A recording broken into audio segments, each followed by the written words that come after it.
자라투스트라는 이렇게 말했다라고 하는 책은 한마디로 요약을 해서 말씀을 드리면 건강한 인간이 부르는 영원한 긍정의 노래, 이렇게 명명할 수가 있어요. 어떻게 이런 명칭이 가능하며 또 그것이 함의하고 있는 내용은 뭔지 그것을 오늘 제가 소개하려 합니다. 그런데 그 전에 먼저 이 책이 가지고 있는 니체 철학에서의 의미와 그리고 이 책의 그 주요 면면들을 먼저 설명을 드리고 그 다음에 내용으로 들어가겠습니다. 자라투스트라는 이렇게 말했다라고 하는 책은 니체가 방년 39살이 되던 해에 집필을 시작을 했어요. 그래서 1부, 2부, 3부, 4부로 구성이 되어 있죠. 그런데 1부, 2부, 3부, 4부는 각각 3부는 1883년부터 85년까지 독립 출판이 됩니다. 여러분들이 보고 계시는 오른쪽에 있는 저 표지, 이 오른쪽에 있는 표지가 1부 출판본의 표지입니다. 1부, 2부, 3부가 각각 시간의 텀을 두고 독립 출판됐다가 니체가 4부를 완성하면서 그간에 출판됐던 것들을 한데 모아서 지금 우리가 보고 있는 1, 2, 3, 4부로 이루어진 한 권의 책으로 이렇게 묶었습니다.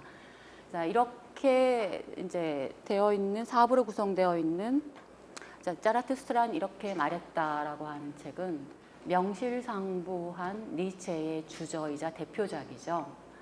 그런데 그렇다면 니체 철학의 모든 것을 담고 있어야 하는 거죠. 근데 이제 니체 철학이 뭔지를 우리가 알아야 니체 철학의 모든 것을 어떻게 담고 있는지도 확인할 수가 있으니까 니체 철학에 대해서 간단하게만 말씀드리겠습니다. 니체, 여러 가지 다양한 닉네임을 갖고 있는 철학자입니다.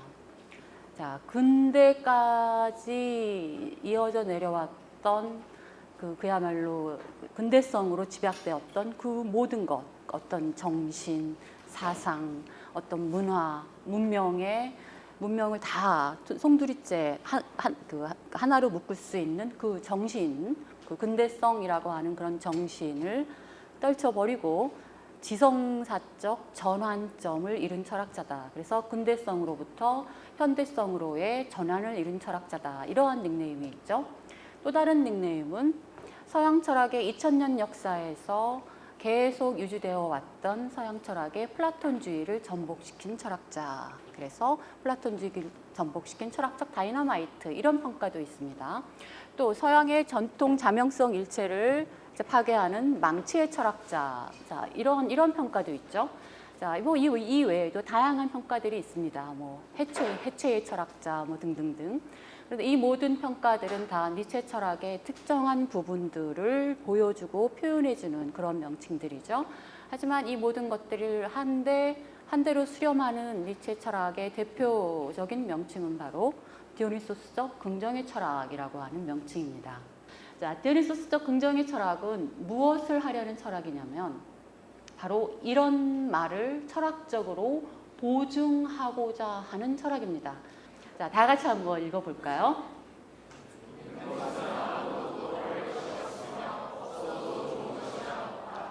자, 존재하는 모든 것의 필연성, 즉 존재의 필연성과 존재의 의미를 철학적으로 확보하려고 하는 거대한 철학적 프로젝트, 이것이 바로 디오니소스적 긍정의 철학이라고 명명되는 것의 내용입니다.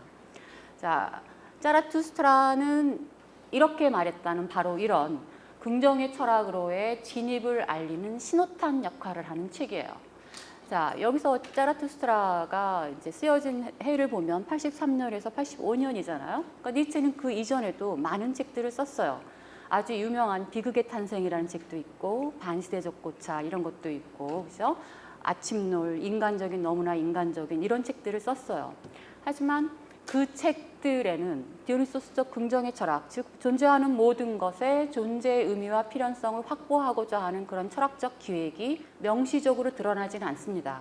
그때는 니체가 여전히 청년기의 멜랑콜리와 염세주의적 낭만주의 혹은 거꾸로 낭만적 염세주의의 지배에서 완전히 벗어나지 않았던, 그래서 철학적으로 여전히 쇼펜하우어의 영향을 받은 염세성이 짙게 묻어났던 그런 시기에 쓰여진 책들이에요. 자라투스트라는 이렇게 말했다부터 본격적으로 철학적인 대전환을 합니다. 내부의 전환이죠. 그래서 이런 디오니소스 긍정의 철학이라고 하는 그런 기획을 시작을 하고, 그것이 오랫동안 니체가 더 이상 사유를 할 수 없게 되는 시점에 이르기까지 계속 그 철학적 프로젝트를 진행시키는 거죠. 자라투스트라는 바로 이런 니체의 성숙한 철학이라고 우리가 부르는데, 니체의 성숙한 철학으로의 진입을 알리는 신호탄. 자, 조로아스터교를 창시했다고 하는 스피타마 자라투스트라. 이건 아베스타어입니다. 아베스타어로 스피타마 자라투스트라라고 하는 그 사람, 페르시아 현자의 이름을 이제 빌려와서 자기의 주저이자 대표작을 표현하는 것으로 사용을 했죠. 자, 그런데 니체는 자라투스트라를 완성시키면서 자기가 자신의 최고의 책을 드디어 썼구나라고 생각을 해요. 그런데 완성한 직후에 갑자기 생각이 바뀌어요. 아, 자라투스트라 갖고는 안 되겠구나. 내가 이제 나의 철학을 제대로 된 이론서의 형태로, 제대로 된 철학적인 글쓰기 형태로 써서 하나 체계화시켜야 되겠다라고 하는 야심찬 계획을 하나 세웁니다. 그래서 그 철학적 이론서의 데어 빌레조 마흐트, 자, 힘의 의지라고 번역되죠. 우리나라에서 오랫동안 권력의 의지라고도 번역되어 왔었어요. 자, 그 책을 자신의 주저로 삼고자 기획을 합니다. 자, 85년부터 88년 8월까지 3년하고 한 4개월 정도 계속 이 책을 쓰려고 노력을 많이 해요. 그러다가 결국은 포기합니다. 왜 포기하느냐? 사람은 자기가 안 하던 걸 갑자기 할 수가 없어요. 자, 평생 자라투스트라는 이렇게 말했다 시기에 이르기까지 한 번도 체계적인 이론서를 써본 적이 없어요. 여러분들 니체 글쓰기 스타일 잘 아시죠? 잠언을 많이 사용하고, 아포리즘, 혹은 툭툭 던져놓는 문학적 형태, 자라투스트라처럼, 혹은 밑도 끝도 없이 그냥 속담들로 쭈르륵 이어서 하나의 그 섹션을 만든다든가 이런 식의 글쓰기만 했던 사람이 갑자기 철학적 이론서를 쓰겠다고 야심찬 기획을 세웠으니 이게 되겠습니까? 자, 우리가 철학적 이론서의 대표 주자, 그 뭐가 있죠? 예를 들어서 칸트의 순수유성 비판, 읽어본 사람. 굉장히 친절한 책이에요. 얼마나 친절하냐면 서문부터 결론까지 일단 나는 이 책을 통해서 이 책을 왜 쓰기 시작했다. 집필 동기부터 나와요. 그래서 서양이 형이상하게 학문으로서 아주 어지러운 자리를 차지하고 있고 정체성이 애매모호하고 혼란한 개념들로 뒤죽박죽 되어 있기 때문에 내가 형이상학을 새로 학문으로서의 탄탄한 입지를 구축하겠다. 이게 이제 집필 의도예요. 그러다가 이제 그런 집필 의도를 가지고 쓰다 보니까 이제 인간 인식에 대한 얘기가 나오고, 인식의 한계에 대해서 나오고, 또 인식과 인식의 한계에 대해서 논하다 보니까 자기 모순적인 내용들이 나오니까 또 변증론 쓰고 해갖고 쭉 이렇게 하나의 거대한 시스템, 하나의 체계로 아주 예쁘게, 아주 친절하게 자기가 하고자 하는 바를 그대로 다 보여주고 설명 다 해주고, 한 번에 설명이 안 될 것 같으면 뒤에서 또 설명해주고, 그리고 개념을 약간 다른 식으로 사용할 것 같으면 자기가 왜 여기서는 이 개념을 이렇게 사용하는지까지도 이유까지 다 제시해주는, 그래서 너무너무 친절한 책이에요. 그래서 순수유성 비판은 엉덩이가 무거운 사람은 읽을 수 있습니다. 근데 우리는 엉덩이가 가벼워가지고 그걸 읽기에 실패를 하죠. 물론 엄청난 노력을 기울여야 해요. 왜냐하면 칸트가 사용하는 그 개념들의 내용이 굉장히 많은 내용을 함의하고 있어서 그것들을 일일이 다 풀어서 이해하고 다시 조합하고 하는 작업을 해야 하기 때문에 어렵긴 어렵죠. 하지만 일단은 엉덩이가 무거우면 절반은 성공한 거예요. 자, 그게 철학적 이론서의 스탠다드입니다. 그렇게 쓰는 게. 근데 니체는 그런 걸 한 번도 써본 적이 없어요. 그러다가 갑자기 데어 빌레조 마흐트라고 하는 제목으로 그런 작업을 하려고 하니까 얼마나 머리가 아팠겠어요. 코스염도 다 빠지고 머리도 다 빠지고, 그러다가 결국 포기, 더 이상 못하겠다. 그래서 자라투스트라가 니체 철학의 주저이자 대표작이 되어버렸습니다. 본의 아니게. 하지만 빌레조 마흐트에는 자라투스트라에 들어있던 내용들을 이론적 글쓰기로 풀어낼 거였기 때문에 이 내용이 이런 다른 형식을 통해서 보여주고 있다, 이렇게 이해하시면 돼요. 그러니까 그렇게까지 억울한 일은 아니에요. 자, 니체는 잘 아시겠지만 자기 자랑이 굉장히 심한 사람이에요. 철학자 중에서 이 사람만큼 자기 자랑 심하게 하는 사람 없어요. 절대 겸손하지 않아요. 자, 이 사람의 자기 자랑을 한번 맛을 보시려면 이 사람을 보라라고 하는 그 니체의 철학적 자서전입니다. 그 책을 보시면 대충 감이 와요. 자, 그 책에 소제목들이 붙어 있어요. 자, 나는 왜 이렇게 똑똑한지 시작. 자, 두 번째 장은 나는 왜 이렇게 현명한지. 자, 그다음에 한 장 더 지나가면 나는 왜 이렇게 좋은 책들을 쓰는지. 나는 왜 하나의 운명인지. 뭐 이런 제목들이 붙어 있어요. 그런 제목 하에 세상에 듣도 보도 못한 자기 자랑들이 그냥 쫙 펼쳐집니다.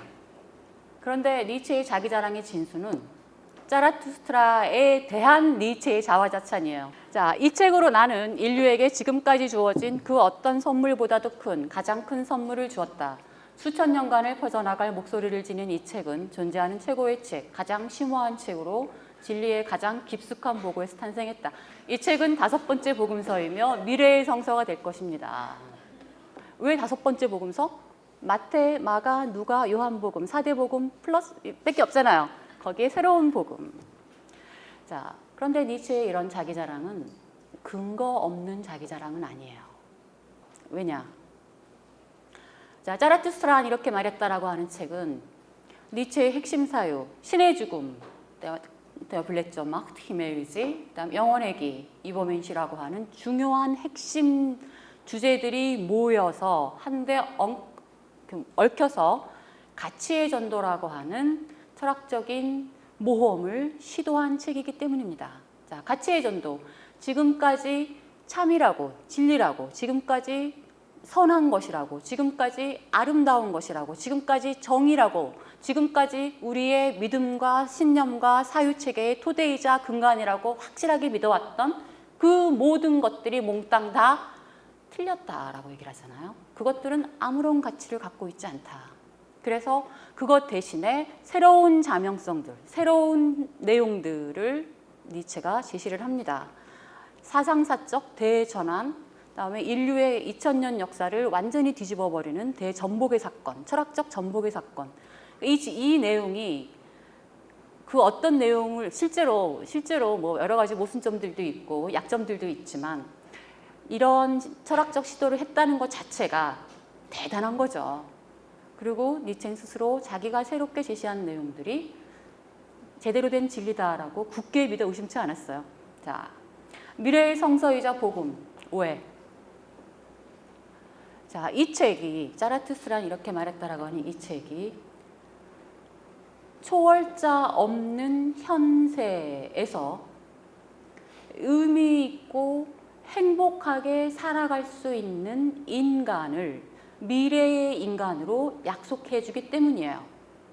그래서 그 미래의 인간에 대해서 니체는 디오니소스적 긍정의 주체, 자, 있는 것은 아무것도 버릴 것이 없으며 없어지는 것은 없다를 스스로 말할 수 있으면서 동시에 위버맨시라고 하는 이제 그런 정체성을 갖고 있는 존재라고 이름을 붙여요. 자, 이런 존재를 두고 니체는 건강한 인간이라고 부릅니다.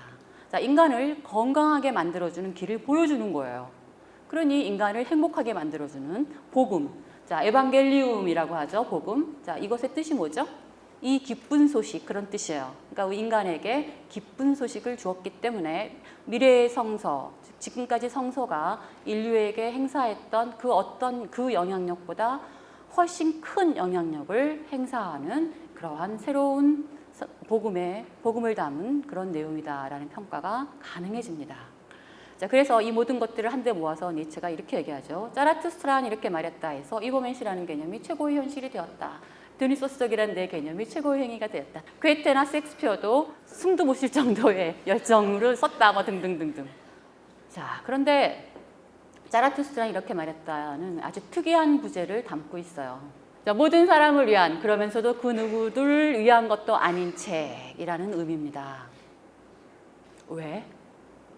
모든 사람에게 새로운 복음으로 주었지만, 이 기쁜 소식으로 주었지만 니체는 알고 있었어요. 이 책의 운명이 어떠리라는 걸. 어땠어요, 당시에? 이 책은 철저하게 냉대와 오해를 받았습니다. 어느 누구도 이 책의 진가를 제대로 평가해주지 않았어요. 자, 니체가 Einfach für alle und keinen”이라고 얘기를 한 거는 아마 그것의 운명을, 그 운명을 예감해서 그랬을지도 모릅니다. 자, 그런데 니체가 그래서 이제 니체가 이런 식으로 얘기를 하죠. 내 시대는 아직 오지 않았어요. Ich bin noch nicht an der Zeit. 나는 내 시대는 오지 않았습니다. 자, 지금 현대 니체 당대의 18세기, 19세기 그 당대의 사람들은 이 책을 이해하기 어려울 것이다. 하지만 세 번째 줄 볼까요?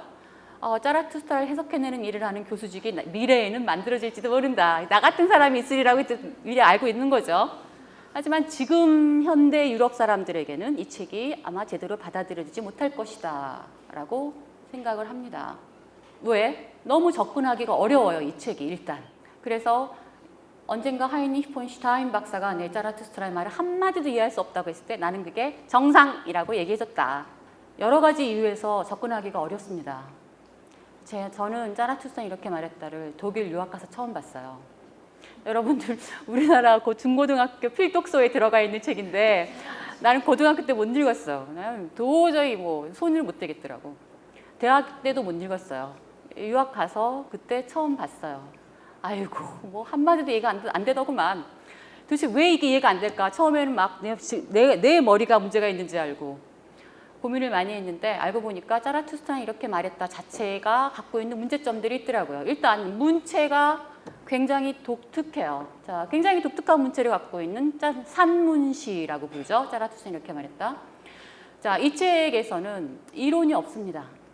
아시겠지만 어떤 개념적인 사유를 중심으로 전개되는 어떤 연역적 사유 방식, 우리 철학은 연역하는 거잖아요. 근데 그런 게 없어요. 전혀 없어요. 그 대신에 예언가와 시인의 목소리가 들려요. 거기다가 수없이 많은 비유와 상징과 패러디들로 꽉 짜여 있습니다. 그 비유와 상징은 시점, 새벽, 오전, 정오, 오후, 저녁, 어스름, 깊은 밤, 이 시점부터 시작해서 또 여러 가지 동식물들이 나와요. 뱀, 독수리, 그죠? 그다음에 무화과 나무 이런 것들도 나오죠. 자, 그다음에 여러 가지 유형의 인간들도 나와요. 마법사, 예언가 등등등 이런 사람, 왕도 나오고 교황도 나오고 막 그래요. 자, 그러한 각각의 비유와 상징들의 의미를 우리는 다 캐치해내야 돼요. 이게 그냥 쓰여져 있는 게 하나도 없어요. 그 책에는. 근데 거기에 더해서 아주 많은 패러디들이 등장합니다. 그러니까 천일야화 같은 전설이나 이솝우화 같은 동화, 그다음에 바그너 같은 예술가, 그 다음에 철학자, 헤라클레이토스, 플라톤 같은 철학자는 물론이고 에머슨 같은 문학자, 그 다음에 셰익스피어의 햄릿, 괴테의 파우스트 엄청나게 등장해요. 자, 패러디 중에 단연 최고봉은 무엇에 대한 패러디냐면 신약 성서와 예수의 언행에 대한 패러디입니다. 곳곳에서 나와요. 그래서 오죽하면 신약 성서를 많이 알면 알수록 자라투스트라는 더 잘 이해가 된다는 말이 나올 정도로. 그러니까 처음부터까지 패러디를 꽉 찼어요. 한번 예를 하나 볼까요?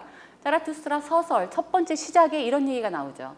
자라투스트라는 그의 나이 30이 되던 해에 고향과 고향의 호수를 떠나 산속으로 들어갔습니다. 그곳에서 자신의 정신과 고독을 즐기기를 10년. 그런데도 조금도 지치지 않았어요. 누구 생각 안 나요? 네, 예수 그리스도가 나사렛과 갈릴리 호수를 떠나 어디로 갔습니까?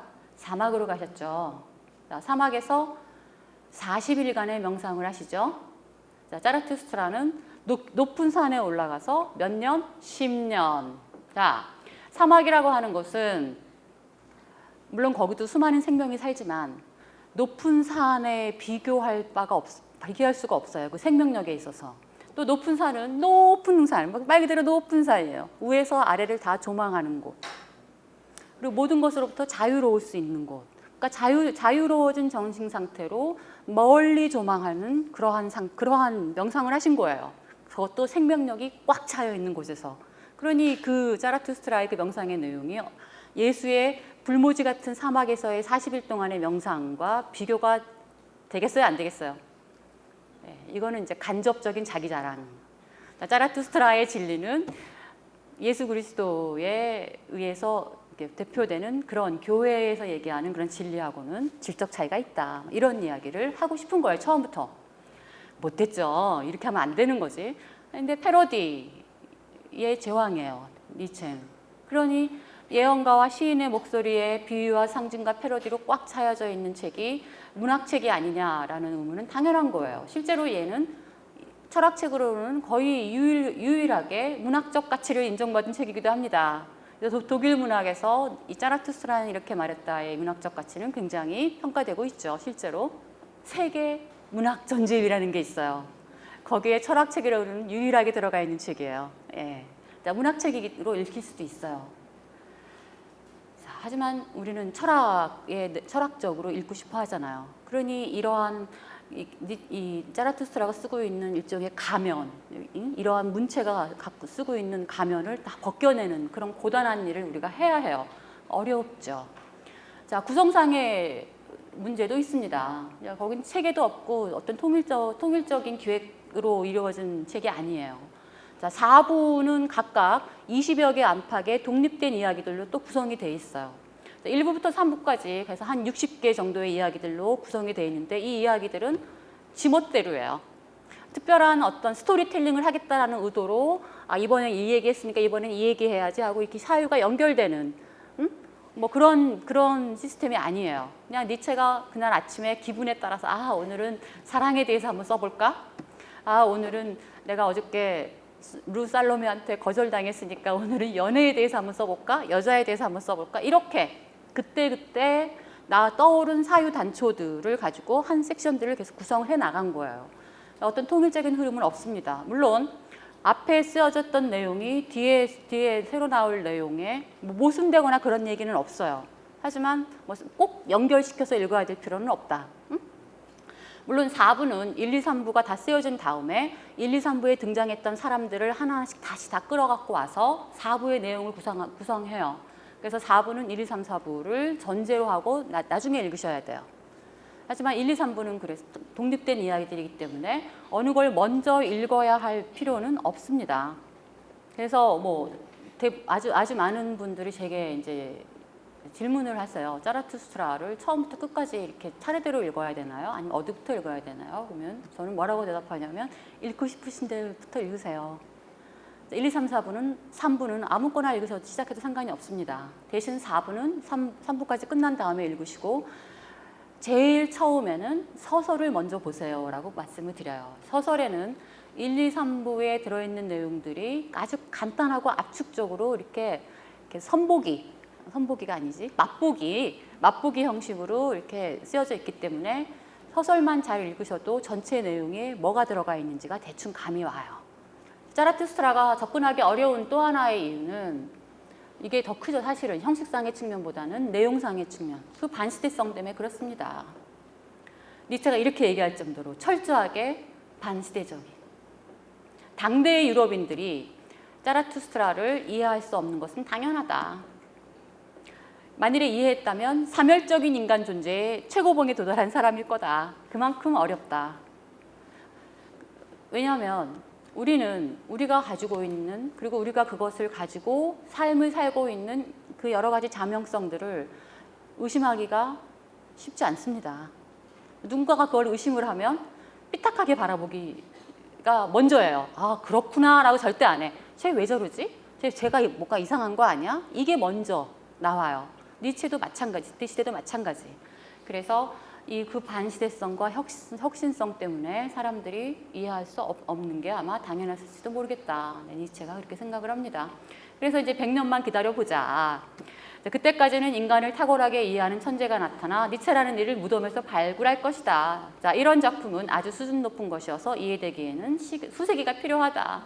자, 니체가 얘기했던 바로 이 미래, 100년 후가 지금의 현대예요. 자, 니체, 그리고 이제는 명실상부 현대 철학의 시작이자 현대 철학을 알기 위해서는 결코 건너뛸 수 없는 이제 그런 존재죠. 현대 철학뿐만 아니라 현대 문화 사상 전체의 토대를 제시해준 사람이라고 평가가 됩니다. 그러니까 자기 예언이 실현이 됐네요. 그러니까 근거 없는 자기 자랑은 아니네요, 그죠? 네. 자, 그런데 니체 자라투스트라에만 이 접근하기 어려운 문제점들이 있는 건 아닙니다. 자, 우리한테도 책임은 있어요. 이 독자들이 그 시대나 지금이나 마찬가지로 너무 성급해요. 뭐가 그렇게 급한지 몰라. 그래서 니체 그러면 짜라투스트라 읽어야지. 그래서 얼른 그거부터 사요. 그래서 그거를 통해서 니체를 보려고 그래요. 근데 보이물러가 이미 이렇게 얘기해놨어요. 니체를 이해하는 사람은 짜라투스트라를 이해할 수 있지만 짜라투스트라 하나만으로는 니체 이해할 수 없다. 자, 짜라투스트라는 이렇게 말했다를 이해하시려면 니체의 철학에 대한 그림이 그려져 있어야 합니다. 뭐 아까 뭐 비유상징 패러디라고 하는 그 가면을 벗겨내는 작업을 잘하는 것도 중요하지만 그걸 잘하려면 니체 사상 전체를 대충이라도 알고 있으셔야 돼요. 그러지 않고 짜라투스트라를 통해서 니체를 알겠다. 이건 굉장히 어렵습니다. 저처럼 니체 연구를 꽤 오래 한 사람도 아직도 모르는 부분들이 있어요. 이게 도대체 왜 이렇게 쓴 거지? 이건 또 어떤 맥락에서 이렇게 나온 거지? 라고 아직도 모르는 부분이 있어요. 뭐 그러니 여러분들이 모르는 건 정상. 예. 하지만 조금이라도 더 잘 이해하려면 니체 철학 전체에 대한 오버뷰를 가지시는 게 좋습니다. 그래서 제일 마지막에 읽어야 돼요. 그러면 얘기 나온 김에 먼저 한마디만 더. 그럼 니체 철학의 오버뷰를 가지려면 뭐부터 읽어야 됩니까? 니체 철학 책 중에서. 제일 처음에 읽어야 될 책은 이 사람을 보라. 니체의 철학적 자서전이에요. 니체가 가끔씩은 친절해요. 아주 친절하게 자기가 이 책을 왜 썼는지 자기의 책들에 대해서 이렇게 딱 보여주고 설명해주고 자기가 왜 똑똑한지 자기가 왜 이런 생각을 하게 됐는지에 대한 이런 이야기들을 하면서 자기 철학에 대해서 진솔하게 밝혀주고 있어요. 그걸 먼저 읽으시고 두 번째는 우상의 황혼을 보셔야 합니다. 자, 우상의 황혼은 데어빌레조 마흐트라고 하는 책을 포기한 니체가 내 자신의 철학을 요약해 놓은 책이 한 권 필요하겠다라는 생각에서 쓴 책이에요. 그래서 그 책을 두고 요약된 내 철학이라고도 부릅니다. 그러니까 니체 철학의 정수가 그 안에 들어가 있어요. 그러니까 우상의 황혼을 보시고 그 다음에는 도덕의 계보, 그 다음에는 뭐 예술 철학에 관심 있으신 분은 바그너의 경우, 그다음에 종교 철학에 관심 있으신 분은 안티크리스트 이렇게 선택해서 읽으시면 돼요. 꼭 읽어야 될 책은 이 사람을 보라, 우상의 황혼, 도덕의 계보 3권. 그것만 대충 보시면 니체 철학의 그림이 그려집니다. 그림이 안 그려지시는 분들은 좋은 개설서를 한 권 선택해서 읽으시면 그림이 그려지실 거예요. 자, 다시 우리 본론으로 들어가서 자, 니체는 이 짜라투스트라는 이렇게 말했다의 핵심 사유를 영혼회귀 사유라고 불렀어요. 니체 스스로의 평가입니다. 하지만 영혼회귀 사유만으로 이루어진 책은 아닙니다. 자, 힘의 의지, 허무지의 극복, 가치의 전도, 신의 죽음, 이버맨시라고 하는 니체 핵심 사유들이 몽땅 모여서 긍정의 철학의 시발점을 보여주는 책이고 영혼회귀 사유를 니체 철학, 짜라투스트라의 중심이라고 하는 이유는 뭐냐면 이 각각의 사유들이 영혼회귀 사유가 없으면 사유 파편으로만 흩뿌려질 그럴 운명이기 때문이에요. 영혼회귀 사유를 중심으로 하나로 모여요. 그래서 서로가 서로를 보완하는 형태로 하나의 거대한 보이지 않는 비가시적인 일종의 체계를 형성하고 있어요. 니체가 의도한 건 아니에요. 이런 체계를 만들겠다고 의도한 건 아니지만 그렇게 의도하지 않은 체계가 그 안에 들어가 있습니다. 그래서 니체가 영혼회귀를 중요시하는 거죠.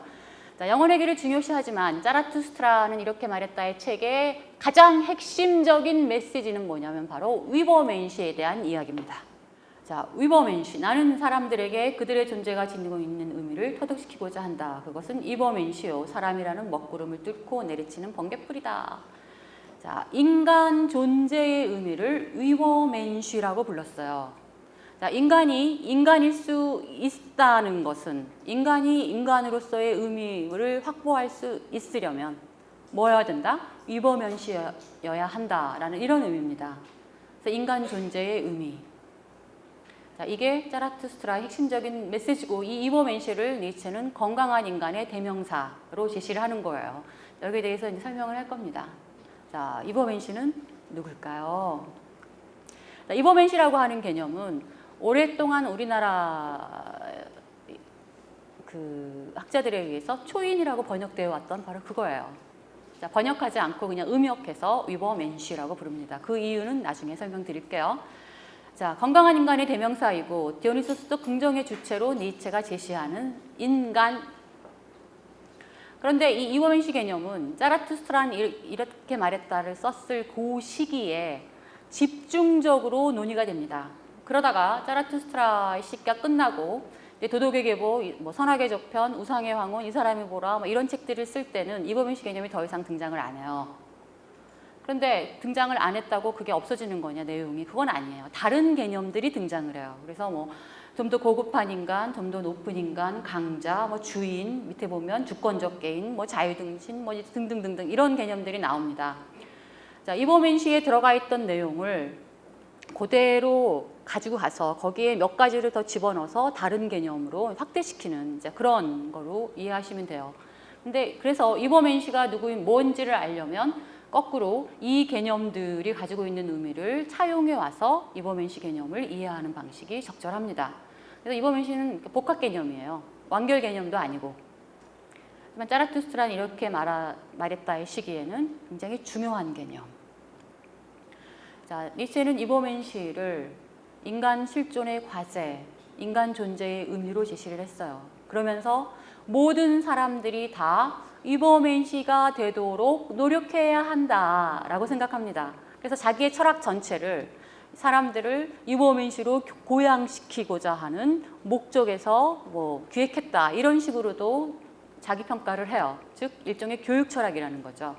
그러니까 자라투스트라는 이렇게 말했다는 특정한 한 사람이 아니라 모든 사람들을 다 이범현 시로 만드는 데 목적이 있는 그래서 일종의 인간 교육의 목표, 인간 전체 인간 교육의 목표가 이범현 시다. 이렇게 얘기할 수가 있습니다.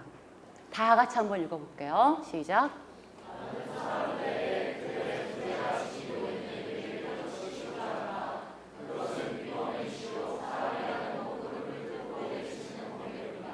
사람의 머리를 팍 때려서 이범현 씨가 돼야지 라고 자각하게 만들고 싶은 거예요. 왜 이범현 씨가 돼야 되죠? 그것이 나를 내가 인간임을 보여주는 징표니까. 인간 존재의 의미. 그러니까 우리가 이범현 씨가 아니라면 더 이상 인간이 아닌 거예요. 그럼 뭐야? 그냥 짐승과 똑같은 사람일 수 있는 거죠. 다 같이 시작.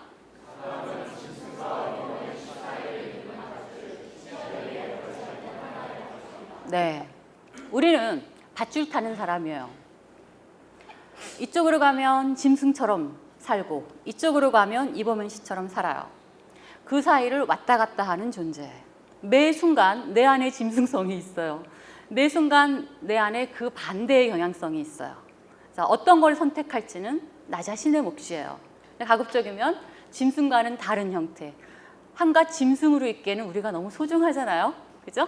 자, 인간이 인간이려면 이범현 시로의 길을 추구해야 한다. 그래서 인간 존재의 의미이자 우리 실존적 과제입니다. 자, 이범현 시를 니체는 대지의 뜻이라고도 하네요. 다 같이.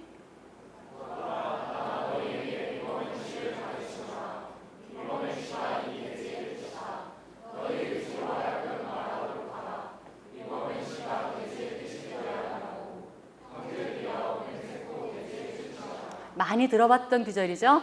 네, 대지의 뜻이자 대지에 충실하라 이렇게 얘기합니다. 왜 대지야 갑자기? 꿀꿀 돼지 말고 대지, 땅.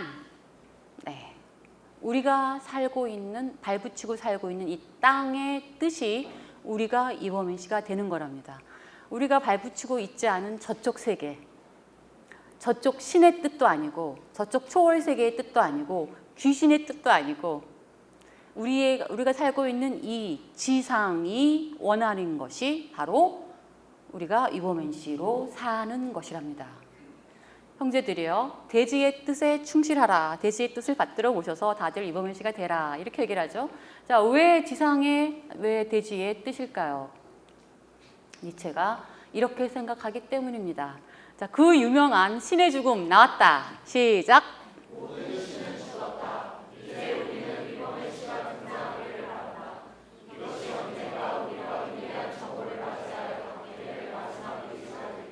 자, 위대한 정오라는 표현이 나왔습니다. 정오라고 하는 시점은 12시.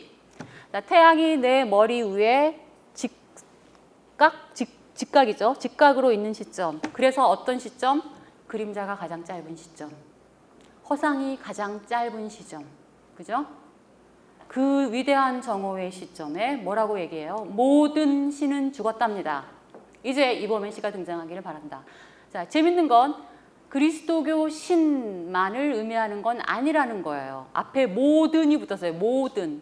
지금까지 신의 위계를 가지고 있던, 신처럼 믿어져 왔고 신처럼 숭배되어 왔고 신처럼 권력을 갖고 있던 그 모든 것은 땡.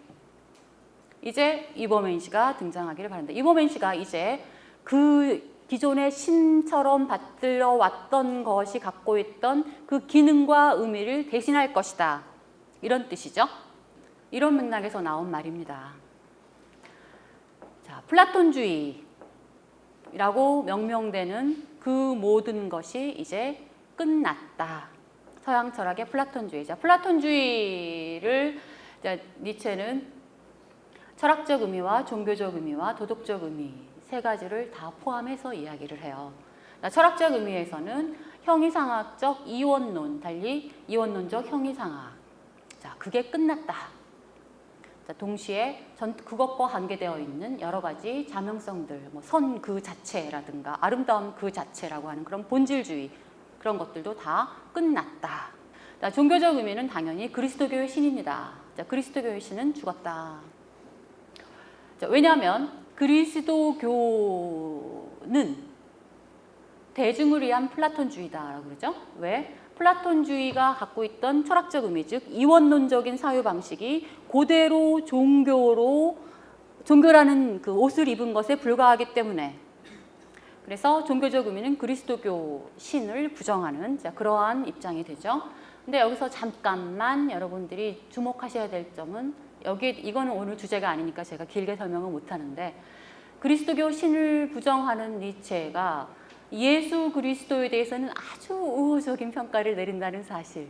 자, 예수 그리스도는 교회와 철저히 분리돼서 고찰됩니다. 자, 예수 그리스도야말로 그리스도교 성에 충실한 최초의 그리스도교인이자 최후의 그리스도교인이라고 니체는 평가해요. 그래서 이런 얘기가 나옵니다. 안티크리스트라고 하는 니체의 책이 있어요. 우리나라에서 오랫동안 적그리스도 이렇게 번역되어 왔던 그 책. 적그리스도, 그건 잘못된, 그건 정말 제가 번역은 반역이다라는 말이 있어요. 아시죠? 모든 번역은 다 반역이에요. 왜냐하면 원래 원어가 가지고 있는 그 내용을 다 보여줄 수 없기 때문에, 번역은. 근데 그 반역의 정도가 좀 심한 게 있고 덜 심한 게 있고 익스트림 아주 심한 게 있거든요. 근데 적그리스도가 익스트림의 전형적인 케이스. 자, 그래서 번역 안 하고 그냥 안티크리스트 음역합니다. 안티크리스트로 그냥. 거기에 보면 이 얘기들이 다 나와요. 자, 거기에서 이제 제가 좀 전에 맞아. 니체가 했던 유명한 말. 지금까지 그리스도교인은, 역사상 그리스도교인은 단 한 사람이었고 그는 십자가에서 죽었다라는 표현이 나올 겁니다. 니체는 예수 그리스도야말로 진정한 복음을 제시한 어떤 존재, 그래서 예수 그리스도의 그 삶의 실천을 우리가 다시 받아들여서 그것을 통해서 그리스도교의 부활, 재건이 가능할 것이다. 그래서 일종의 그리스도교에 대한 내재적 비판을 했던 사람이에요. 그게 이제 안티크리스트에 집약되어 있고, 니체의 그리스도교에 대한 비판과 예수 그리스도에 대한 평가는 분리해서 보셔야 한다는 거. 더 궁금하신 분들은 안티크리스트를 직접 읽어보시면 쉽게 이해가 되실 겁니다. 도덕적 의미는 당연히 그리스도교 도덕을 비판하는 그런 내용을 갖게 돼요. 왜냐하면 유럽이에요. 유럽은 그리스도교 국가들입니다. 그래서 그리스도교에서 제시하는 종교적인 실천적 계명들이 다 그대로 삶의 도덕으로 들어오잖아요. 그러니까 그리스도교 도덕이 당연히 신의 죽음 명제에서 비판의 대상이 될 수가 있는 거죠. 자, 그렇다면 이제 우리가 중요한 걸 하나 알아야 돼요. 도대체 이원론적 형이상학 혹은 형이상학적 이원론이 도대체 뭐냐? 자, 형이상학적 이분법은 이렇게 개념 규정할 수가 있습니다. 시작. 세계를 존재의 세계와 생성의 세계로 이원화하고 전자의 후자에 대한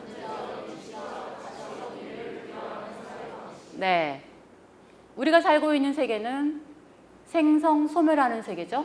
그렇죠? 유한한 세계. 생성 소멸한다라고 하는 것은 운동한다는 뜻이고, 운동한다는 것은 변화한다는 뜻이죠. 네, 그런 세계에서 우리는 살고 있어요. 인간도 마찬가지. 우리도 태어나고 죽잖아요. 그죠? 생로병사. 자, 자연에 있는 모든 생명체는 다 이러한 생성 세계의 일환입니다.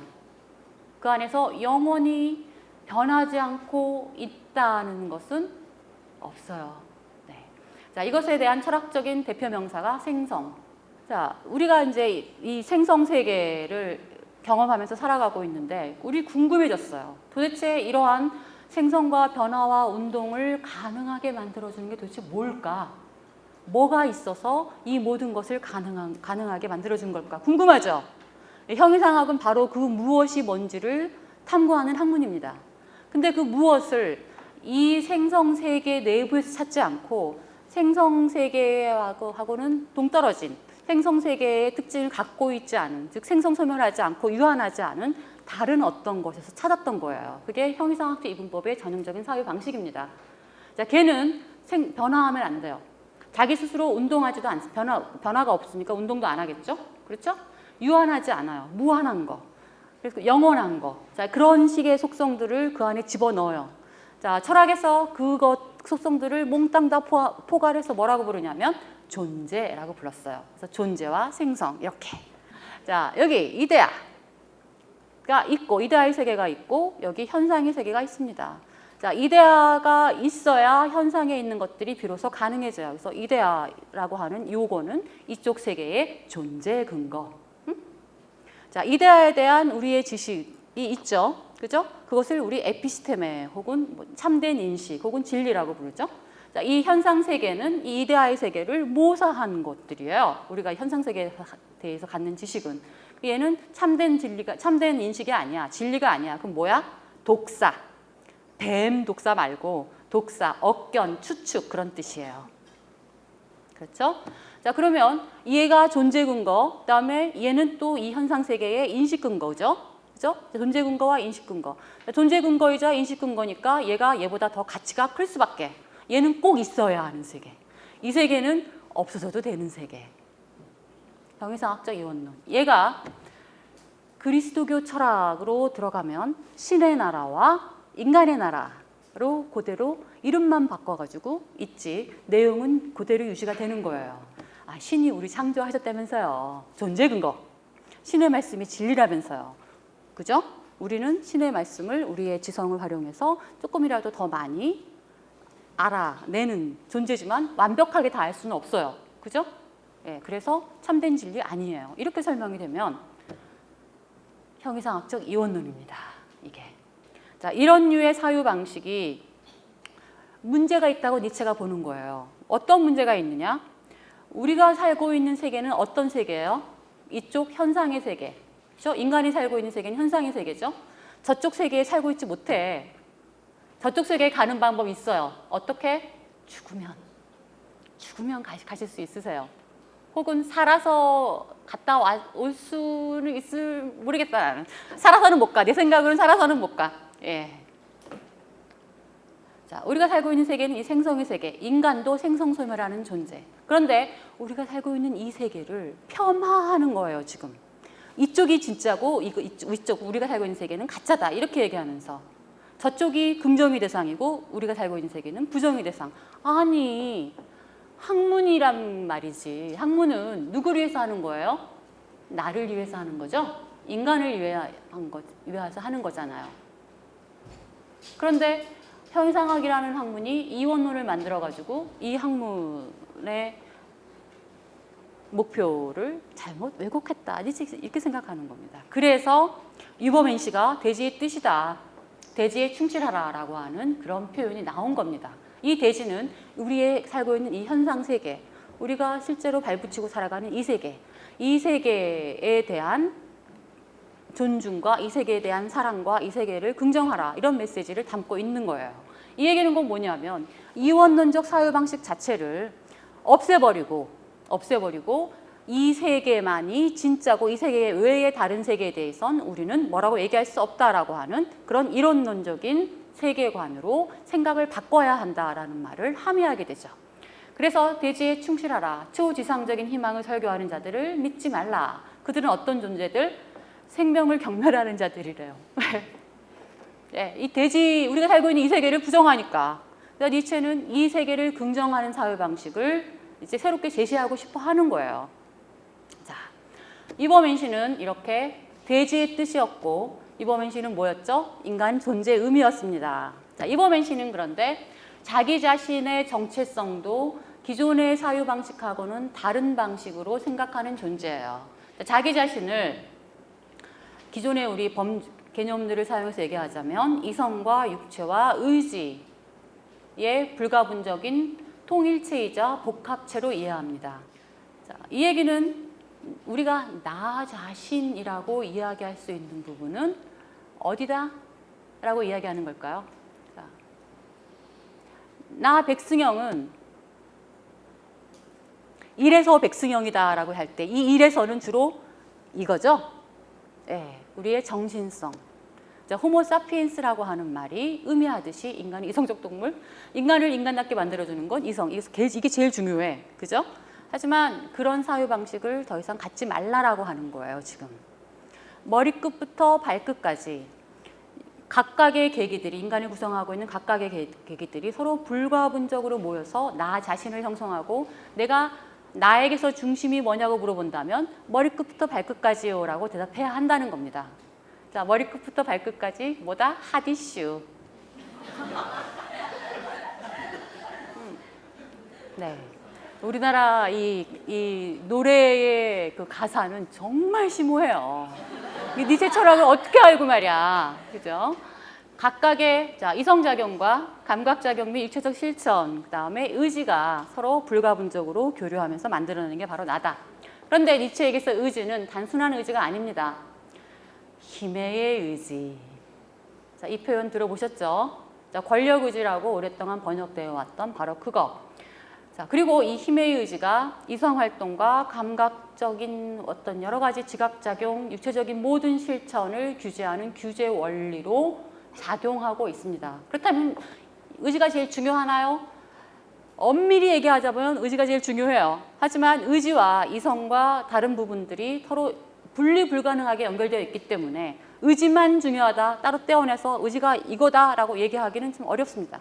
그래서 그냥 살짝 봐줘서 이 전체가 다 중요하다 이렇게 얘기할 수 있어요. 우리의 숙제는 지금부터 힘의 의지가 뭔지를 아셔야 합니다. 자, 힘의 의지가 뭐예요? 자, 힘의 의지, Der Wille zur Macht, Will to Power 영어로 그렇게 표현되죠. 니체 철학, 성숙한 니체 철학, 자, 디오니소스적 긍정의 철학이라고 표명되는 성숙한 니체 철학의 유일한 설명 원리입니다. 니체 철학 전체를 방법적 이론론으로 만드는 바로 그 개념. 자, 니체는 이 개념을 가지고 모든 것을 다 설명하려고 그래요. 인간도 힘의 의지, 자연도 힘의 의지. 그다음에 우리가 하고 있는 여러 가지 이제 그 행동들, 행위 양식들도 다 힘의 의지에 의해서. 종교도 힘의 의지, 우주도 힘의 의지, 심지어는 신마저도 힘의 의지로 설명하려고 그래요. 신이 의미를 가질 수 있는 유일한 경우는 힘의 의지로서이다라는 말이 니체의 유고에 나옵니다. 모든 걸 총체적으로 다 이걸로 설명하려고 그러니까 총체적 환원주의라는 그런 비난을 명기가 어려워요. 그래서 총체적 환원주의, 그것을 방법론으로 사용하면 무슨 문제가 생기냐면 설명할 수 없는 것을 하나의 통 속에 놓고 다 설명하려고 하기 때문에 억지 설명이 나와요. 그건 어쩔 수 없어요. 그런데 그 억지 설명에도 불구하고 니체는 합니다. 왜? 오컴스 레이저라고 하는 거 들어보셨어요? 네, 철학하시는 분은 다 알 거예요. 설명의 원리의 개수를 최소화시키는 것이 가장 좋은 설명 방식인 거죠. 자, 오컴의 면도날이라고 하는. 니체는 그 생각을 하고 있어요.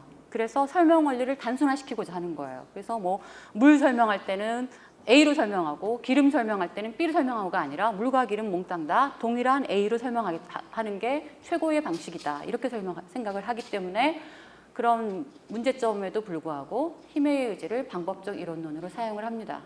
자, 긍정 철학의 방법 개념이기도 하죠. 이 개념을 니체는 혼자서 생각해낸 건 아니에요. 자, 투키디데스와 마키아벨리의 권력 개념을 일찌감치 알고 있었고, 쇼펜하우어의 의지 개념도 열심히 공부했죠. 그 다음에 당대에 안 들어보셨을 내용인데 자연 철학과 자연과학에 대한 공부를 엄청나게 합니다. 예, 본인은 자연과학도는 아니에요. 하지만 당대의 생물학자, 생리학자, 물리학자 뭐 이런 사람들의 글들을 열심히 탐독을 해요. 그래서 뭐 라이프니츠, 마이어, 폭트, 헬르몰츠, 쾨리너, 룩스, 우리 공대분들은 많이 들어보셨던 이름들이죠. 자, 이런 사람들을 공부를 해서 거기서 물리학이나 자연철학에서 얘기하는 파워 개념을 또 받아들여서 다 조합해서 만들어낸 짜집기 개념입니다. 짜집기 개념, 짬뽕 개념, 짬뽕 개념. 예. 이 개념은 물론 복합 개념이고 미완결 개념이지만 니체는 이거를 가지고 모든 거를 다 설명하려고 그래요. 자, 이렇게 다 같이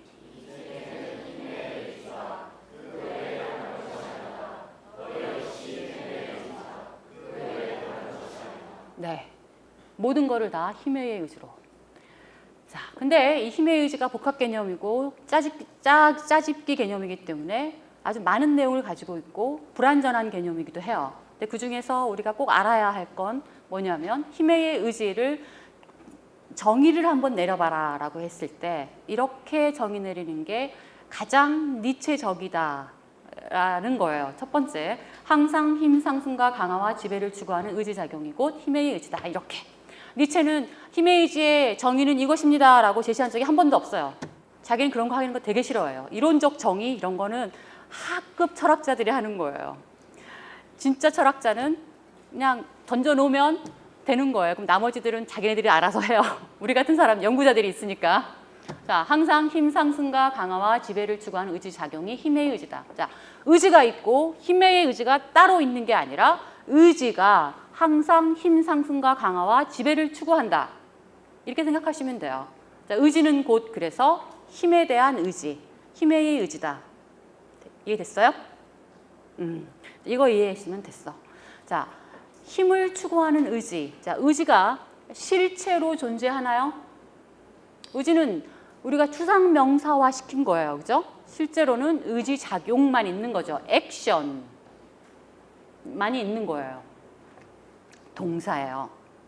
자, 이러한 의지는 계속 동사, 액션이기 때문에 움직이는 거죠.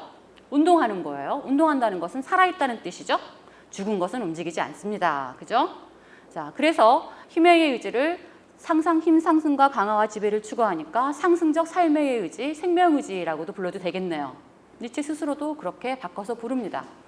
자, 이러한 힘의 의지를 우리가 가지고 있어요. 인간도. 그래서 이버맨시는 자기 내부에 있는 힘의 의지, 항상 힘 상승과 강화와 지배를 추구하는 그 힘의 의지를 갖고 있기 때문에 자기 자신을 늘 넘어설 수 있는 겁니다. 자기의 현재를 넘어서 힘을 이 정도 가지고 있다면 그거를 넘어서서 그 이상을 추구하니까 현재 상태를 넘어서는 거죠. 자, 그런 의미에서 자기 극복을 하는 존재. 그래서 끊임없이 자신을 극복해야 하는 존재다. 자, 인간은 이렇게 이야기할 때 자기 자신을 이버맨시로 느끼고 이버맨시로 살아간다. 이렇게. 자, 인간뿐만 아니라 모든 생명체가 다 힘의 의지를 가지고 있는 한 이 세계 전체는 다 나름대로의 자기 극복을 하는 과정 중에 있는 거예요. 자기 극복의 과정이 곧 이 생명의 생명성을 가능하게 만들어주는 거다. 자, 이버맨시는 그런데 이것으로 끝나지 않아요. 굉장히 많은 내용이 나옵니다. 자, 이버맨시는 자유정신이기도 합니다. 자유정신은 말 그대로 자유로워진 정신. 자, 무엇으로부터 자유로워져요? 자기 어깨 위에 내려앉아 있는 모든 것으로부터 자유로워져. 자기의 어깨에서 자기를 짓누르는 모든 것. 혹은 자기가 지금까지 이거 아니면 안 돼라고 갖고 있는 그 모든 것으로부터 다 자유로워져요. 자, 그 모든 것에 대해서 물어봅니다. 왜 내가 이것을 쥐고 있어야 하지? 왜 내가 그런 것을 따라야 하지? 그것의 의미는 도대체 뭔 거지? 자, 그것으로부터 왜냐고 물음으로써 그것으로부터 떨어져 나오죠. 자유로워져요. 그런데 왜냐고 물어보고 끝나고 기존의 것에 대해서 저거 아닌 것 같아 라고 한다면 진정한 의미의 자유정신은 또 아니에요. 그 과정을 넘어서서 새로운 것을 만들어내야 합니다. 만일에 내가 네 이웃을 사랑하라 라고 하는 것에 대해서 의심을 갖기 시작을 하고 이것이 나의 도덕률을 삼지 않겠다라고 부정하고 끝난다면 그거는 그냥 파괴와 부정의 정신에 머무르고 있는 것일 뿐이에요.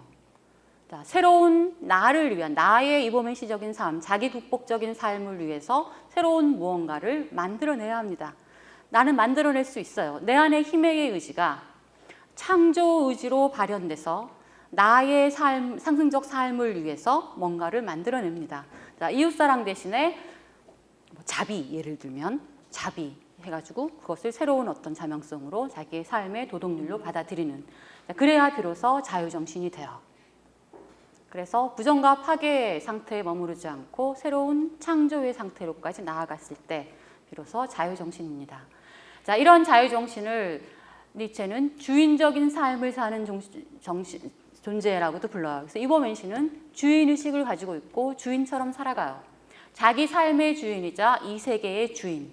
하지만 자기 삶의 주인이고 이 세계의 주인이라고 하는 것이 독재 이런 건 아니에요. 자기 스스로 자기 극복적 삶을 위해서 자기에게 필요한 것들을 만들어내고 창조해내고 그것을 가지고 자기를 만들어내고 창조해내고, 그래서 인간은 자기 스스로를 분만하는 예술작품이라는 말이 나오는 겁니다. 그래서 우리는 삶의 예술가예요. 하지만 그것이 나만의 삶을 만들어가는 데서 끝나는 건 아니에요. 자, 내가 살고 있는 이 세계도 내가 사는 세계로 만들어가는, 그래서 나는 세계의 주인이에요. 하지만 나만이 이 세계를 만드는 건 아니에요. 내 외부의 사람들도 다 힘의 의지의 주체로 각자 자신의 삶을 형성하고 동시에 그들과 함께 나는 이 세계를 형성하는 그런 존재입니다. 자, 이것을 두고 주인적 삶이라고 불렀어요. 이범엔 씨는 자기 삶의 주인이자 자기를 스스로 삶의 예술가로 만드는 존재, 이 세계를 다른 힘의 의지들의 주체들과 함께 동시에 같이 만들어가는 존재. 자, 이러한 이범엔 씨의 특징, 자유정신, 창조적인 삶, 예술가적인 삶, 그리고 뭐 그런 특징들을 니체는 아주 유명한 낙타와 사자와 어린아이의 비유를 들어서 설명했던 적이 있어요. 이건 다 들어보셨죠? 네. 한번 같이 읽어볼까요? 시작.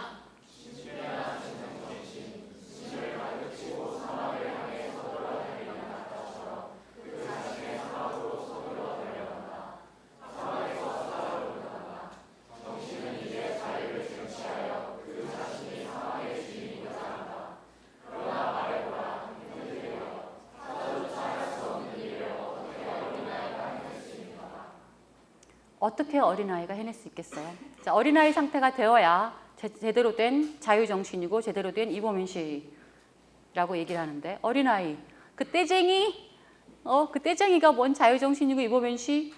자, 어린아이가 갖고 있는 의미가 있습니다. 어린아이는 무죄요, 망각이요, 새로운 시작이자 놀이, 제 힘으로 돌아가는 바퀴, 최초의 운동, 거룩한 긍정이다 라고 그럽니다. 왜? 새로운 시작. 기존의 무거운 짐을, 낙타처럼 지고 있던 짐을 벗어 던지고 새롭게 자기의 삶을 위해서 자기 스스로 자명성들을, 새로운 삶의 실천의 덕목들을 구성해주는, 할 수 있는 그런 상태. 자, 그런 의미에서 억압받지 않은 자유로운 행위니까 놀이, 자기 힘으로 돌아가는 바퀴, 외적인 구속 없이 자기 스스로 자율적으로 만들어내니까 제 힘으로 돌아가는 바퀴, 최초의 운동, 이제부터 시작이에요. 자, 거룩한 긍정, 자기 자신에 대한 힘에 대한 긍정, 동시에 그들이 만들어가는 삶에 대한 긍정, 이 세계 전체에 대한 긍정, 이런 의미를 가지고 있습니다. 이 자라투스트라 말이 굉장히 현란하죠. 그런데 이범엔 씨가 갖고 있는 특징이 이걸로 다 끝나는 게 아니야. 자, 여기서 중간 점검. 자, 이범엔 씨의 특징, 첫 번째, 인간 존재의 의미. 두 번째, 뭐야? 벌써 잊어버렸어. 두 번째, 대지의 뜻. 세 번째, 신체, 자기 자신의 자명성을, 자기 자신의 아이덴티티를 신체로 파악하는 존재, 자기 극복하는 존재, 그다음에 자유정신, 주인적 삶, 삶의 예술가. 자, 이거보다 더 중요한 게 있습니다. 그게 뭐냐면 자기도 힘의 의지의 주체라는 것을 인정하고 긍정하는 거예요. 그 얘기는 뭐냐면 힘의 의지로서의 세계 속에서 자기도 힘의 의지로 살아간다라는 이야기죠. 이 세계는 힘의 의지다. 그 외에 다른 것이 아니다. 너희 역시 힘의 의지다. 그 외에 다른 것이 아니다라는 표현처럼. 그런데 힘의 의지의 세계는 본질적으로 무슨 세계래요? 릴레이셔널 월드로 관계 세계라고 그럽니다. 관계 세계. 이게 갑자기 웬 관계 세계? 힘의 의지는 하나로 있지 않아요.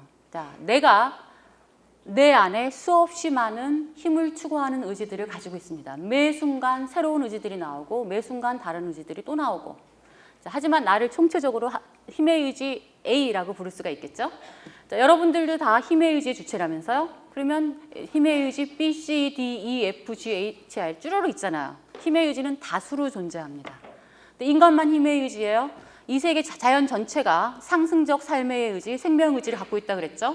그러니까 이 세계 전체가 수없이 많은 힘의 의지들로 꽉 짜여져 있어요. 이 의지들이 각각 독립적으로 서로 무관하게 나 홀로 로빈슨 클로스처럼 그렇게 살아가느냐? 그건 아니라는 거예요. 얘네들은 서로 얽혀 있습니다. 서로 관계를 맺고 있어요. 그래서 관계 세계다. 자, 그 세계에 대한 설명은 제가 여기 이걸 좀 빌려서 설명을 드릴게요. 얘가 세계 전체라고 생각해 보세요. 자, C줄과 날줄로 이루어져 있죠. 자, 여기서는 한 600개 정도의 C줄과 한 500개 정도의 날줄 정도밖에 없지만 이 세계는 수없이 많은 힘의 의지들로 꽉 짜여져 있어요. 이거보다 훨씬 많아요. 자, 여기에는 서로 얽혀 있는 C줄과 날줄이 이 형태를 만듭니다. 여기서 하나의 C줄을 빼보세요. 그러면 이 세계의 모양이 바뀌죠. 하나의 C줄이 없는 형태, 그죠? 또 하나의 날줄을 빼보세요. 그럼 모양이 또 바뀝니다. 자, 그 얘기는 뭐냐면 각각의 C줄과 날줄이 이 세계를 만드는데 동등하게 참여했다. 맞아요? 네. 자, 각각의 C줄과 날줄이 이 세계를 만드는데 다 중요한 역할을 하는 거죠. 여기서 어떤 C줄이 덜 중요하고 어떤 날줄이 더 중요하고 라고 얘기할 수 없어요. 자, 모든 C줄과 날줄이 동등한 중요성을 갖고 있습니다. 이 세계를 구성하는 그 힘이 크든 작든 간에 동등하게 참여해서 이 세계를 만들어요. 여기서 하나의 중심을 이야기할 수 있어요. 중심이 어디예요? 자, 위상학적으로는 여기가 중심입니다. 그죠? 하지만 이 세계를 만들어 간다는 그런 의미에서 여기서 하나의 중심을 얘기할 수 있어요? 없어요? 없어요. 하나의 중심은 없다. 중심은 어디에나 있다. 라는 유명한 말 들어보셨죠? 바로 힘의 의지로 이 세계 전체를 설명하면 바로 그런 얘기가 나오는 거예요. 자, 모든 참여하는 힘의 의지들이 관계를 맺는데 여기에서 더 중요하거나 덜 중요하거나 하는 게 없이 동등하게 참여해서 세계를 만들어낸다. 그래서 있는 것은 아무것도 버릴 것이 없으며 없어도 좋은 것은 없다. 나왔다. 그죠? 디오니소스적 긍정 나왔네요. 이렇게 얘기할 수 있는 겁니다. 자, 이게 힘의 의지 세계가 이렇게 구성이 된다면 우리 인간도 마찬가지죠. 자, 인간에게서도 우리 인간도 관계적으로 살아가는 존재여야 하는 거죠. 그렇죠? 그런데 관계적인 실존은 우리가 하는데 여기서 우리가 잊지 말아야 할 거. 자, 힘의 의지들은 어떤 의지들이었냐면 항상 힘 상승과 강화와 지배를 추구하는 의지들이었어요. 그래서 좀 더 힘이 세져가지고 뭐 하려고 그러냐면 다른 힘의 의지들을 누르려고 그래요. 지배하고자 하는 겁니다. 자, 그러려면 얘네들끼리 힘싸움, 힘겨루기 관계가 형성이 돼야 돼요. 그래서 늘 이 관계는 힘싸움의 관계예요. 서로가 서로를 누르려고 하고 지배하려고 하니까. 그래서 맨날 치고받고 싸워요. 그런데 이 싸움에서 자, 힘의 의지 A와 나머지 전체를 우리가 이제 이렇게 형상화 시켜보면 싸움이 붙었어요. 근데 이 싸움에서 재밌는 건 뭐냐면 힘의 의지 A의 힘을 더 많이 가지려고 하는 이 노력과 경향성은 다른 힘의 의지들의 그 힘의 정도와 비례해서 올라간다는 거예요. 마치 이런 거죠. 경쟁자가 훌륭하면 나를 발전시키라는 욕구가 더 커지는 거. 그래서 내 적이 훌륭하면 나는 더 얘가 훌륭하니까 나는 더, 이런 식으로 일종의 서로가 서로를 강화시켜주고 고무시켜주는 그런 긴장 관계를 형성한다는 거예요. 그래서 이 사람이 힘이 센 건 더 혹은 힘을 더 가지려고 노력하는 건 나를 위해서 좋은 일이다, 나쁜 일이다? 좋은 일이다. 그래서 니체가 이렇게 얘기를 합니다. 이버맨시는 이렇게 본다는 거예요. 적을 갖되 증오할 가치가 있는 적만을 가져야 한다. 경멸스러운 적은 갖지 말도록 하라. 왜? 내 힘을 약화시키는 그런 적은 적이라고 생각하지도 말아라. 진짜 적은 뭐다? 나를 강화시켜주는. 그런데 너희들은 적을 자랑스럽게 생각해야만 한다. 그렇게 되면 적의 성공이고 너의 성공. 그치? 이 적이 힘이 세지는 건 나의 상승 의지를 강화시키니까 곧 나의 성공. 이렇게 해서 진정한 적은 곧 진정한 벗이 되는 거죠. 이버맨시는 자기가 관계 맺고 있는 모든 사람과 그 외의 모든 것들을 다 이렇게 바라봅니다. 그래서 나에게 싸움을 붙이는 것이 나를 해하려고 하는 게 아니라 나를 더 강화시키고 더 잘 살게 만들려고 하는 거구나. 이렇게 세계를 바라본다는 거예요. 자, 그런데 이 힘싸움, 힘의 의지의 운동 양태에서 또 하나 특이한 점이 있어요. 뭐냐면 A의 힘의 의지, A의 이 상승 운동과 나머지 힘의 의지들의 상승 운동이 얘가 먼저고 얘가 나중에 이런 식의 시간적 선후 관계를 형성하지 않는다는 거예요. 혹은 얘가 얘를 먼저 촉발해서 얘가 움직이고 얘가 얘를 촉발해서 얘가 결과로서 움직이고 이렇게 보지 않는다는 거예요. 이건 무슨 얘기냐면 인과적으로 움직이지 않는다. 우리 운동을 설명하는 지금까지 유지되고 있는 그 방식은 뭐냐면 인과율이에요. 인과율. 원인 결과, 원인 결과. 자, 원인은 결과에 시간상으로 뭐해? 선행한다 였어요. 그래서 원인이 선행하고 결과는 그 이후에 나오는 거야. 그래서 얘가 촉발하는 것, 원인은 촉발하는 것, 얘는 촉발당하는 것. 이렇게 설명하잖아요. 인과율은. 그게 기본이잖아. 그죠? 그런데 그런 운동을 하지 않는 거예요, 지금.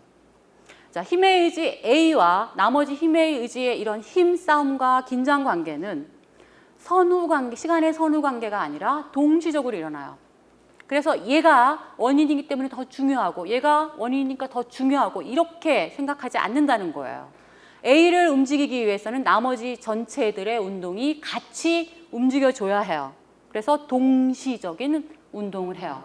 그래서 원인으로부터 결과로의 일방향적인 그런 운동이 아니라 쌍방향적인 운동을 합니다. 니체의 그 당시 시대에 운동을 이렇게 설명하는 건 철학자로서는 상상도 할 수 없는 일이에요. 지금은 우리 알아요. 양자역학. 그 당시에는 있을 수도 없는 일이었어요. 그러니까 자기 자랑할 만해요. 그렇지 않아요? 자, 이러한 운동을 하기 때문에 작용과 반작용, 능동과 수동, 내적 관계, 외적 관계, 내적 원인, 외적인 어떤 표출 이런 식으로 이원화시킬 수 없다는 거예요. 아주 흥미로운 운동을 합니다. 자, 그런 흥미로운 운동에 대해서 니체는 서로가 서로의 내부로 침투해 들어가면서 서로 얽혀서 발생하는 운동, 일종의 상입운동이다라고도 표현을 해요. 도저히 이 인과적인 프레임을 완전히 벗어던지고서 설명이 안 되는 거야, 이 운동이. 자기의 이 독창적인 아이디어가 기존의 개념들로는 설명이 안 돼요. 그래서 그냥 상입, 전혀 아주 비철학적인 개념이긴 하지만 상입, 이렇게 또 설명을 합니다. 아무튼 우리의 주제로 다시 돌아가서 힘의 의지로 세계를 설명을 하면 이런 결론이 나와요. 나는 관계 존재, 세계도 관계 존재. 응? 자, 나 홀로 존립할 수 있는 그런 존재는 아니다. 그래서 내 외부가 없으면 나도 없고 내가 없으면 외부도 없다. 자, 이렇게 얘기가 되겠죠. A와 B의 긴장 관계는 서로가 서로를 파괴시키는 그런 적대적인 관계가 아니라 비록 지배하려고 하지만 완전한 멸절을 의도하는 그런 관계는 아니다. 오히려 서로가 서로를 계속 긴장시켜서 더 상승하게 만드는 창조적 힘으로 작용하는 그러한 긴장 관계다. 더 하나, A의 상승 운동과 B의 상승 운동은 일종의 우리 경영학에서 얘기하는 윈윈 관계. 네가 좋으면 내가 좋은 거야. 네가 상승하면 나도 상승하고. 자, 이런 관계를 형성하고 있다는 거. 그러니까 결국은 관계 맺고 있는 상대 존재에 대해서 우리가 인정하지 않을 수가 없어요. 있는 것은 아무것도 버릴 것이 없으며 없어도 좋은 것은 없다. 이것은 더 나아가서 힘의 의지로 세계를 설명하는 세계 전체, 설명이 되는 세계 전체에 대한 인정과 긍정으로 이어질 수밖에 없겠죠. 그래서 이렇게 나오는 거예요. 있는 것은 아무것도 버릴 것이 없으며 없어도 좋은 것이란 없다. 이범엔 씨는 이렇게 얘기할 수 있는 존재입니다. 그래서 적의 성공이 곧 나의 성공 이렇게 얘기할 수 있는. 그래서 모든 것은 나를 위해 올포미라고 하는 그 이기심을 니체가 뭐라 그래요? 구차한 퇴화된 상태의 어떤 심리라고 그래요. 그러니까 자기 자신만을 위한다라는 생각 자체가 불가능한 거예요. 나를 위한 것이 곧 여러분들을 위한 것입니다. 이렇게 생각해야 된다는 거죠. 자, 이범엔 씨는 이렇게 해서 디오니소스적 긍정을 할 수 있는 존재입니다. 자, 그렇다라고 시인하고 그렇다라고 웃어주는 번개를 잉태한 채 그렇다라고 환하게 웃는 자. 이게 바로 이범엔 씨. 자, 모든 것의 존재의 의미와 필연성을 확보했어요. 있는 것은 모든 것이 다 있어야 하고 중요하고 의미가 있어요. 나부터, 나를 포함해서. 그래서 내가 살고 있는 이 삶, 내가 구성한 이 세계 전체에서 빼버릴 것은 아무것도 없습니다. 나를 포함해서. 나는 없어도 되는 존재가 아니에요. 꼭 있어야만 하는 존재. 나를 위해서도 그렇고 여러분들을 위해서도 그렇고 내가 없으면 여러분들이 이런 강의를 어디서 듣겠어요. 자, 이렇게 생각해서 존재하는 모든 것이 영원히 그렇게 있었으면 할 정도로 하기를 바랄 정도로 그 영원성에 대해서 추구할 정도로 자 그렇게 존재하는 모든 것에 대한 긍정의 마음을 가져야 비로소 이범엔 씨. 자, 이제 끝났어요. 이제 정리합시다. 자, 이범엔 씨는 자기 극복하는 존재, 자유정신, 자기를 진정으로 사랑하고 존중하는 존재죠. 자기 긍정이 곧 타인에 대한 긍정과 같은 거고 나의 발전이 곧 타인의 발전하고 같이 간다는 것을 아는 존재. 그래서 네가 죽어야 내가 산다 이렇게 생각 안 하는 네가 살아야 내가 살고 내가 살아야 네가 산다. 자, 이렇게 생각하는. 자, 그래서 사적 관심과 공적 관심이 같이 갑니다. 분리가 안 돼요. 자, 플라톤이 폴리테이아에서 엄청 고민하죠. 자, 철학자 왕을 세웠어요. 근데 철학자 왕의 사적 관심이 너무 크게 되면 제대로 통치가 안 될 거 아니에요. 그러니까 이 철학자 왕에게서 많은 걸 뺏어 버려요. 가정도 꾸리지 못하게 해요. 그죠? 예. 그다음에 나머지는 다 공유하게 만들어요. 그래야 사적 관심 때문에 이 대세를 그르치지 않을 거라는 거죠. 사적 관심과 공적 관심이 일치. 그다음에 긴장과 갈등이 없어져야 되는 게 아니라 창조적 힘으로 작용하는 경우를 보여주고 있어요. 자, 진정한 적 이퀄 진정한 벗. 자, 이런 존재가 이범엔 씨. 자, 얘를 나중에 주권적 개인이라고도 부르고 정신적 귀족이라고도 부르고 주인이라고도 부릅니다. 자, 자라투스트라는 이렇게 말했다에서는 이범엔 씨로 나올 거예요. 자, 다 앞에서 디오니소스적 긍정의 주체. 자, 근데 이런 존재를 우리 슈퍼맨으로 즉 초인으로 알고 있었죠. 자, 초인은 모든 인간적 한계를 벗어나서 인간 이상으로 초탈한 완전한 사람이라는 의미를 가지고 있죠. 이범엔 씨는 그렇다고는 좀 다릅니다. 그죠? 예. 달라서 번역이 참 어려워요. 근데 이런 상황은 우리나라뿐만이 아니라 영미권 철학에서도 마찬가지예요. 그래서 그들이 처음에는 이 이범엔 씨를 슈퍼맨으로 번역했었어요. 그 슈퍼맨이 일본으로 가서 초인으로 번역됐고 우리나라로 그냥 들어온 거예요. 초인. 70년대 때는 슈퍼맨으로 사람들이 번역을 하다가 80년대 중반 이후로 들어가면 더 이상 슈퍼맨으로 번역 안 합니다. 그래서 뭘로 이제 번역을 하기 시작을 하냐면 이게 다른 개념이 생각이 안 나니까 독일어 위버를 영어로 하면 오우버예요. 독일어 맨쉬를 영어로 번역하면 맨입니다. 합해서 뭐? 오버맨. 자, 오버맨으로 번역을 한동안 했었어요. 아, 이 학자들이 머리 많이 씁니다. 근데 오버맨이 너무 오버스러워요. 그래서 지금은 오버맨으로 번역하는 것도 많이 줄어들고요. 그냥 우리나라처럼 이범엔 씨 번역 안 하고 그냥 이범엔 씨, 독일어 이범엔 씨를 쓰는 경우들이 있어요. 자, 이범엔 씨의 대립 유형은 인간 말종으로 제시가 되죠. 예, 잡것 혹은 인간 말종. 자, 주인 의식이 아니라 노예 의식의 소유자, 노예처럼 사는 존재, 이범엔 씨에게를 포기한 존재, 자유정신이기를 포기한 존재. 자, 그걸 두고 밑에서 두 번째 줄은 자기 자신을 경멸할지 모르는 사람이다라고 이야기를 하죠. 자기 자신을 경멸할지 모른다는 것은 자기 비판이 안 된다는 거죠. 자기 비판이 안 되니까 자기 극복할 이유도 없는 거예요. 그러니까 즉 자기 내부의 창조적 힘에 대한 자각도 없고 창조적 힘을 활용할 이유도 없고 힘의 의지를 활성화시킬 이유도 없는 거예요. 자, 그런 존재를 인간 말종이라고 불렀습니다. Der letzte Mensch 혹은 뭐 어떤 학자들은 뭐 종말인, 말종 막 이렇게도 번역을 해요. 내용은 인간 말종. 자, 그런데 이버맨시로 사는 것은 굉장히 어려운 일입니다. 매 순간순간 왜냐고 물어보고 매 순간순간 자기가 주인이 되는 삶을 구성하려는 노력을 멈추지 않아야 하고 매 순간순간 내 옆에 있는 사람을 죽이고 싶은 욕구에 시달리고 그것을 다스려야 해요. 네가 죽어야 내가 산다가 내 안에서 너무 강해. 자, 그걸 계속 억누르고 억제하고 자기 제어를 해야 합니다. 근데 매 순간 그러기가 쉽지가 않아. 내 안에는 주인성과 노예성이 늘 같이 있어요. 짐승성과 이버맨시로 향하고자 하는 그런 욕구가 늘 같이 있단 말이죠.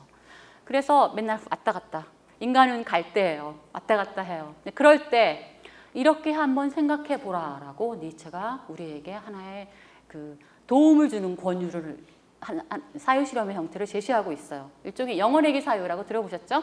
영혼회귀 사유는 니체 철학에서 굉장히 다양한 역할을 합니다. 힘의 의지의 운동 법칙으로서 등장하기도 하고 매 순간의 영원성을 확보하는 그런 맥락에서도 나오고 다양한 아주 굉장히 많은 역할을 하는데 그 중에 하나예요. 일종의 사유 실험. 자, 어떤 악마가 나한테 와서 속삭입니다. 네가 지금 살고 있고 살아왔던 그 모습 그대로 너의 현재 상태 그대로 하나도 변하거나 제하거나 감하거나 추가하지 않고 그 꼬라지 그대로 영원히 반복된다면 좋니 싫니? 자, 그 악마의 목소리 영원히 그 모습 그대로 반복된다라고 하는 악마의 목소리가 축복으로 들릴 수도 있고 저주처럼 들릴 수도 있어요. 자, 축복으로 들리는 사람은 어떤 경우? 자기의 삶에 만족하고 자기 삶이 사랑스러워요. 내 자신이 자랑스러워요. 니체식으로 따지면 위버맨시로 계속해서 나는 살고자 노력하고 있는 존재예요. 건강한 사람이에요. 그런데 저주처럼 들리는 사람은 뭐라고? 이렇게 또 살으라고? 해도 너무한다. 마음에 안 들어요. 네, 짐승인간 쪽에 계속 가려고 그래. 그죠? 자, 그래서 이 악마의 목소리를 들려주는 이유는 뭐냐면 짐승인간처럼 되려고 해서 그 악마의 소리를 저주처럼 듣지 말고 축복처럼 들은 삶을 우리가 꾸려야 되지 않겠는가. 매 순간순간 이버맨시로 노력을 해야 하지 않겠느냐. 자, 이런 사유 실험을 매번 해보라는 거예요. 앞에 있는 사람한테 사람의 뒤통수를 내가 때리고 싶을 때 자, 잠깐 멈칫해서 자, 이 행위가 영원히 반복돼도 좋은 행위인가? 영원히 반복돼도 내가 속으로 박수칠 만한 행위인가? 그렇지 않으면 하지 마세요. 자, 만일 그렇다면 하세요. 자, 이런 거예요. 그래서 모든 우리의 실천에서 머릿속에서 빨리 생각해 보라는 거야. 자, 실존적 결단이라고 하는 것을 제시합니다. 자, 니체가 우리에게 하고 싶은 거. 실존적 결단을 통해서 우리는 어떻게 되냐면 바로 니체의 이 말을 가슴속에 새겨야 한다라고 니체가 우리에게 권하는 거죠. 자, 다 같이 한번 시작.